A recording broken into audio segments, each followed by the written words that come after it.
when I look at him, I look at the next Carlos Alcaraz. I can't believe how good this guy is already. It's exciting times for Brazil, but also for the whole tennis world. Brazil has given us legends like Ayrton, Senna, and Ronaldo Nazário. And now, tennis prodigy João Fonseca is rising to join their ranks. Hailed by greats like Roddick, Djokovic, and Alcaraz, this young Brazilian is turning heads with his explosive power and fearless mindset. His hunger to dominate is unmatched, and his potential seems limitless. But what makes him such a threat on the court? And how far will João Fonseca go in rewriting tennis history? I have randoms texting me about Fonseca. Former world number one Andy Roddick didn't hold back, calling the 18-year-old Brazilian a future Grand Slam contender. Fonseca's name is increasingly in vogue, and everyone is talking about it. I think he will become one of the top favorites to win Grand Slam tournaments within the next 2 to 3 years. I am taking Fonseca first round against Rublev. Roddick even tipped Fonseca to take down 9th seed Andre Rublev in their Australian Open first-round clash. And Fonseca didn't just win. He stunned Rublev in straight sets on his Grand Slam debut. Let's break this down. Fonseca, fearless and on fire, walked onto Margaret Court Arena and dismantled Rublev 7-6, 6-3, 7-6. That's right. An 18-year-old qualifier just crushed the 9th seed in his very first Grand Slam match. And the young Brazilian was in control from the start, hitting 51 winners to Rublev's 33, showing he can dominate even against top 10 heavyweights. But here's the wild part. Fonseca became the first teenager to beat an ATP top 10 opponent in straight sets at a Grand Slam since Andre Rublev himself against Grigor Dimitrov at the US Open 2017.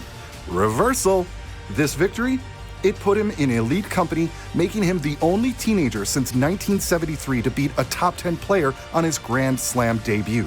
It's unbelievable, the way he approached the match, the way he handled everything, the nerves. Carlos Alcaraz, the Spanish tennis prodigy, couldn't believe it. Unbelievable, incredible, Alcaraz said. He's going to be one of the best players in the world really soon. I just love how he plays the big points, courageous, very clean hitter, all-round player. Even Djokovic saw shades of his younger self in the Brazilian phenom. He's got the goods, Djokovic said. The future is bright, no doubt. This isn't just a fluke. Fonseca's rise has been meteoric. He's fresh off winning the next-gen ATP Finals, becoming the second youngest champion in history after Jannik Sinner. And he didn't stop there. He grabbed an ATP Challenger title in Canberra before storming through qualifying at Melbourne Park. That's a 14-match win streak leading into the AO. I just enjoyed every moment in this court, this amazing court. It's my first time playing in a huge stadium. Fonseca himself knows he's playing at another level.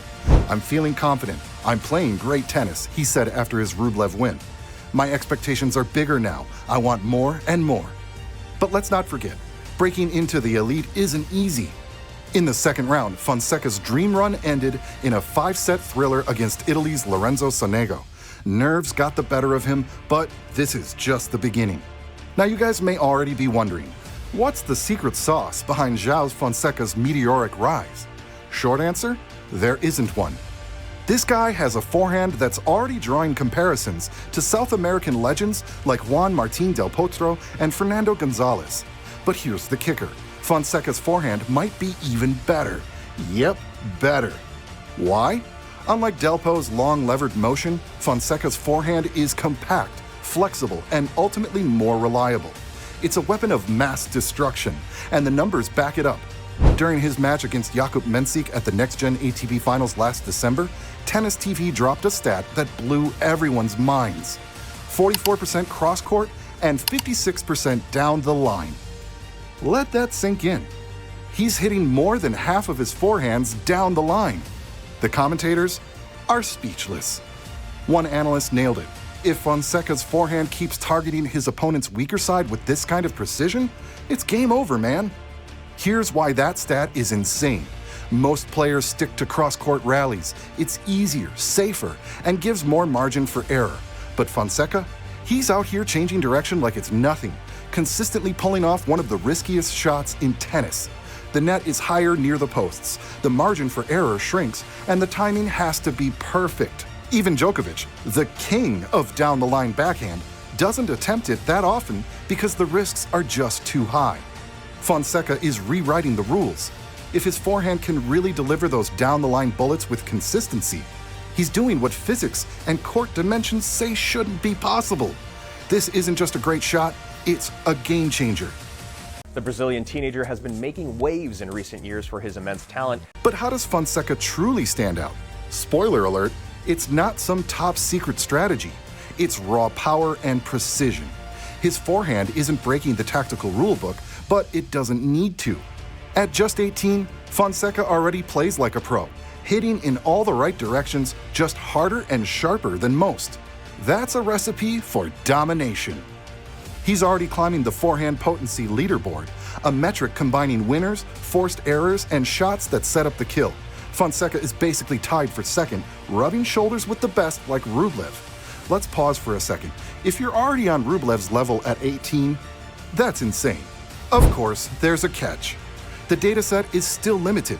Most of Fonseca's numbers come from next-gen matches, challengers, and ATP early rounds. And he's faced just one top 20 player so far, so yeah, his 11.3 FHP per 100 forehands against this competition might not stack perfectly against Alcaraz's 10.8 or Sinner's 9.4, who've been battling guys like, well, each other.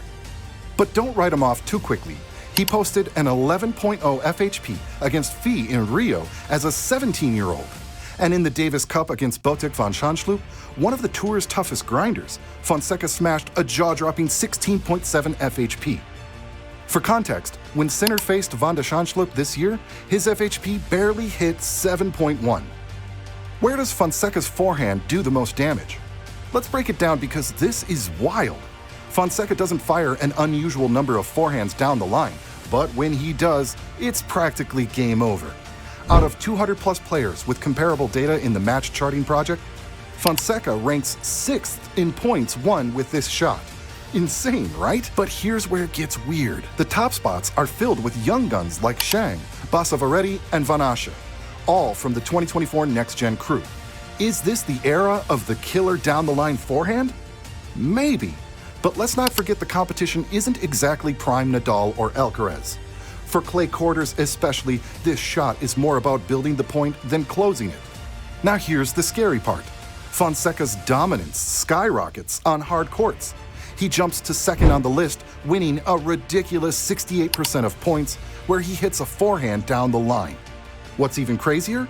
He ends points outright, winner or forced error, 48% of the time.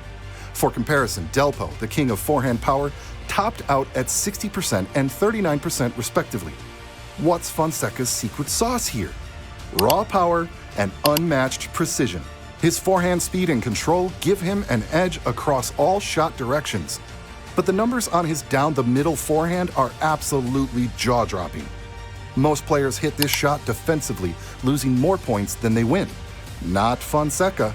He wins 52% of those points, better than 96% of players in the database, and ends points at a rate of 6.4%, tripling the average. That's more than double Federer's rate. Yes, the competition so far has been softer than the ATP Elite, and his stats might dip against the best. But here's the thing, raw power translates. No matter who's across the net, Fonseca's forehand is a weapon.